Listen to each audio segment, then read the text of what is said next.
LAIDAAA! HENSHIN!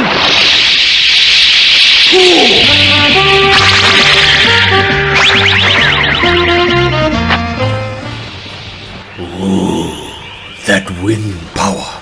There's only one thing that can be done to face such a situation. Yes! Ooh, yes! Work that wind, you beautiful goddess! Work it! I need more wind power! LAIDAAA! HENSHIN! Yes! Take the pictures! Take it! Yes, this is the moment! That's the money shot! Magnifique! Yo! Yo! Yo!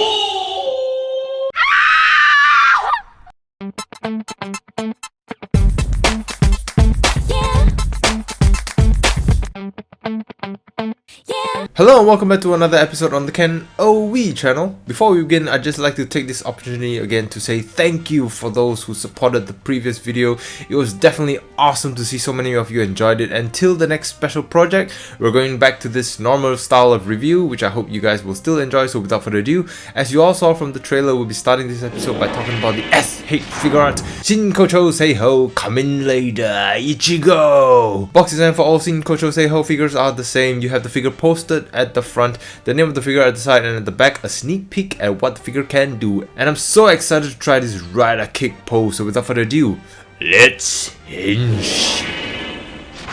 If you ever wish to hold Kamen LAIDAAA Ichigo in the palm of your hand, then your wish will come true by holding this figure, because this figure looks so accurate to what's depicted in the series. There's just nothing I can fault in terms of how this figure looks, as S.H Figuarts SS line nailed this.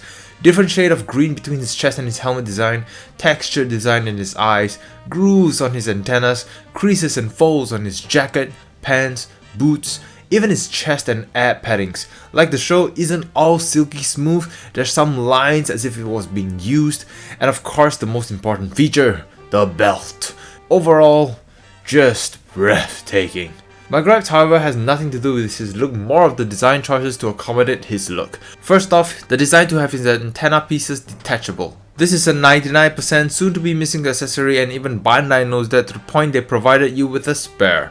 You know, just in case. The next one, which again could only be for my figure, is the hole for the scarf is not strong enough to hold onto the peg on the scarf. So the slightest push sends the scarf flying as well. Overall, this figure does have some annoying quirks, but if you can look past that, which can be easy since this figure is just too beautiful to the point that I completely forget about those things whenever I play with this figure. But then his antennas remind me again by flying off. I'm bringing in the Super G. Yamero! Articulation. Head and neck is on a ball joint so head can twist side to side. Pivot, look up and down. Neck bending helps with that as well. Pectorials can move around, so can his six packs. Take that, Phil Heath. Butterfly joint which flaps in and out, up and down. 360 arms, beautiful bicep swivel, bicep flex, forearm rotation, 360 wrist, up and down. Mid and lower ab cut, twist at middle, twist at the bottom, side to side. All together crunch this far, and arch backwards. Rider split. Kick up, not full 90 sadly. Kick back, thigh swivel. Double jointed knee, but pulling it all the way reveals a gap on the knee. Slight knee swivel, feet 360, up and down, pivot, and twinkle toes. Moving on to his accessories, and he comes with an additional scarf which is just shown flaring out instead of resting, a spare antenna set which I've highlighted earlier, and 4 extra pairs of hands. So he already comes equipped with fisted hands, the LAIDAAA chop hands, reaching out hands, fingers curled in hands, and funny enough, hands that seems to be weapon wielding hands, which this package does not provide. Maybe he'll be able to hold the weapons which will be provided in the Shocker package, but only time will tell. And here is LAIDAAA Ichigo standing next to other figures.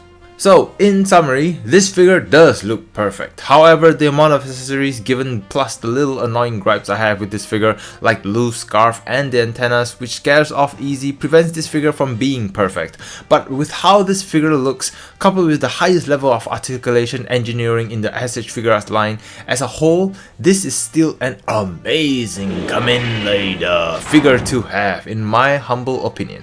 If you missed out on the first one and you wanted the most accurate Kamen Rider Ichigo figure, then this is the figure for you. However, if you're stuck on having to choose between this and the older one, then I have to give the edge to the older version as it still looks good and it has a lot of posability and it has more accessories than this one. But if you guys are interested in a figure comparison video, do let me know in the comment section down below.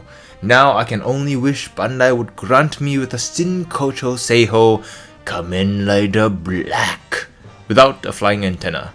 That concludes today's episode. Stay tuned tomorrow where we'll be talking about his human form, Hongo Takeshi. I'm really excited for that. And with that said, thank you guys very much again for watching. Please help leave a like and subscribe to the channel if you enjoyed the videos and if you want more videos about action figures, sketches and others. And I hope you guys are embracing your inner Kamen Rider and having an awesome week.